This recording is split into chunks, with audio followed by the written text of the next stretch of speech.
DR news కు స్వాగతం. Doctor BR Ambedkar Konaseema జిల్లా. రిపోర్టర్ ఎం దుర్గారావు. రామచంద్రపురం పట్టణం.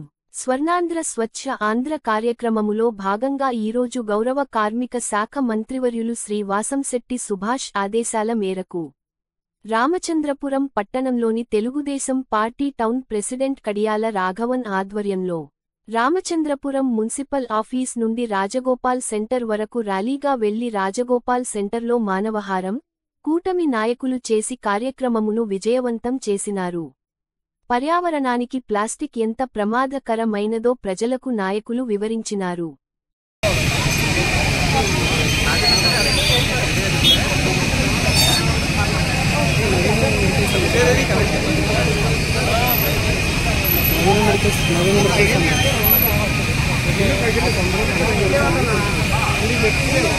దానికి ఉన్నాయి బస్సు చేస్తున్నాడు